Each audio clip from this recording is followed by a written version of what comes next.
I work with a lot of the guys and girls who are homeless or transitioning from homeless into full-time accommodation, and I help them with all sorts of things. Sometimes they've experienced trauma, other times relationship breakdown, depression, anxiety, and my role is to help them build up a toolkit. Sometimes it's very slow and other times it's really quick.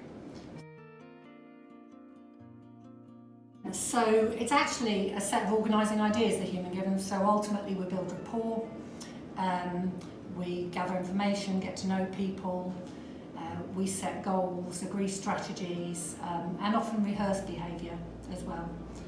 Have specific tools around visualisation and resolving long-standing trauma which are affecting people, which I can use as well.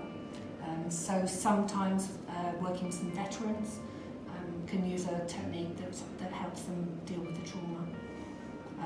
And you know, there are a lot of people here that have experienced things that we can not possibly imagine. Some people, it makes a huge difference just the first session, helping them look at their life differently, putting them in what I would call the observing self, so be able to sit outside themselves and look in, and what advice would they give themselves. And that can make a huge difference, helping them reconnect with the family, understanding that they can take control of things. Often people are waiting for other members of the family to contact them, and then helping them to understand that in fact, is it okay for them to make the first move?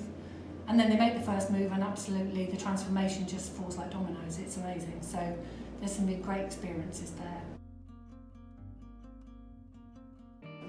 The biggest issue with the COVID pandemic has been the isolation.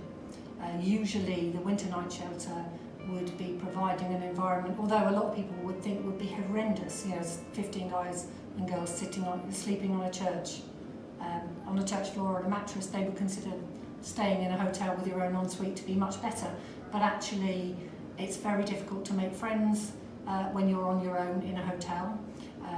You're accessing welfare and food services, but you're 2 metres apart from everybody, or you're queuing for food outside. You're trying to build a relationship with someone with a mask on, so it's much harder to recognise people. So the loneliness and the isolation has been difficult.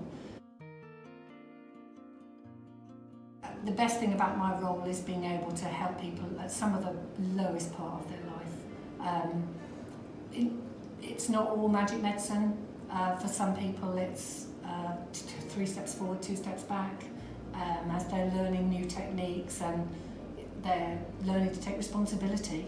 And for others it's just so rewarding when they're able to take on a job, get somewhere to live, make new friends, reconnect with their families. So it's a really rewarding role.